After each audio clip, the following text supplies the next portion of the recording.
It's 1-800-LAW-1010, 1-800-LAW-1010.com. Paul Harding from Martin Harding Mazzotti on the phone. How's the opening up going, Paul? It's going good.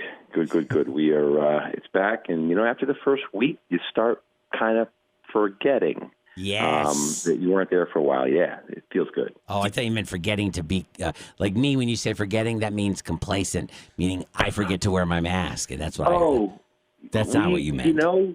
Well, I didn't admit to it, but yeah, that's happening too. Yeah, to some degree. All of a sudden, I'm walking out of my office, and of course, I set the rules that when you're kind of on your feet, you're walking in your office, you have to have a mask on. And then it's me, right? They're looking at me as the guy who kind of said, "Let's do this," and then I quickly put one on. But just the comfortability of being back. I think the first couple of days, people felt like it was a foreign place, and that evaporated quickly. Did you bring everyone back, Paul? Or are you doing piecemeal? We're doing a bit of a piecemeal, but more than we thought, about 70%, because we put it out there and nearly everyone wanted to come back. So we were like, oh, who do we pick? Who are our favorite kids, And so we we were going to go 50, and then we went to 70, and then we're going to just increase it until we get full capacity as the summer progresses. Well, listen, we saw this story last week, and we were thinking about a story that happened on Sunday where a guy found a treasure, but that was purposely left behind. Right. So the family finds $1 million in cash in the middle of the road.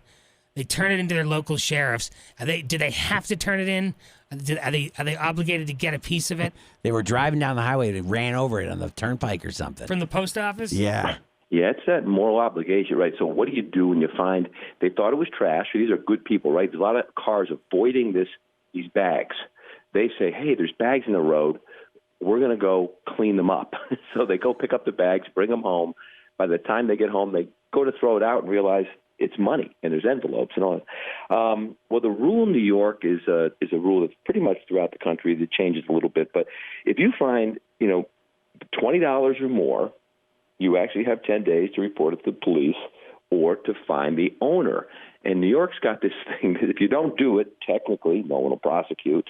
You could be fined up to $100 or 6 months in jail by keeping money that isn't yours. Interesting. So you would only have to pay $100 to get $1 million if you never turned it in and pretended to look for the owner? Interesting you question. do the math like that, you're not going to earn $1 million in 6 months, probably. So even if you had the worst sentence, it might be worth doing it.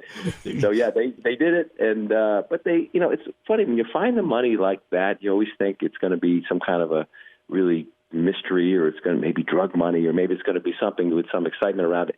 It looks to be, they haven't admitted yet, although maybe you know more than I do on this, that the Postal Service is kind of trying to figure out where it comes, and probably fell out of one of those armored trucks. See, I read it was that it was a postal truck who dropped it. It was very confusing. There were two bags, and it surprised me that it would be a postal truck. How you can't trust those guys to carry $1 million. I totally trust the Postal Service. I mean, I trust them, but I mean their own safety. It might have been stamp money, man. It could have been stamp money. The point is you should return it, but you don't have to. That's what I'm getting out of this. Well, $1 million you might. You sort of do have to return it, but you might get it back, right? So it depends on if it's over $5,000, you have to wait 3 years. If no one claims it, it's yours. Oh. Right? So smaller amounts are shorter time. $100 is 3 months. Between $100 and $500 is 6 months. But so you do the right thing. You don't go to jail. And if no one claims the $1 million, or in this case $1 million, at the end of the 3-year period, you go show up, say, this is me. I found it. Here's my receipt. Plus interest. And it's yours. I don't think there's an interest component. No, I think they're holding on to that. Yeah, I know. There's always a catch, isn't there? We get that $1 million. Well, Paul, we appreciate the info this morning. Thanks for the time, man. Thanks, Paul. We appreciate it. Have a good one, man. Absolutely. It's Paul Harding, Martin Harding Mazzotti, 1-800-LAW-1010, 1-800-LAW-1010.com.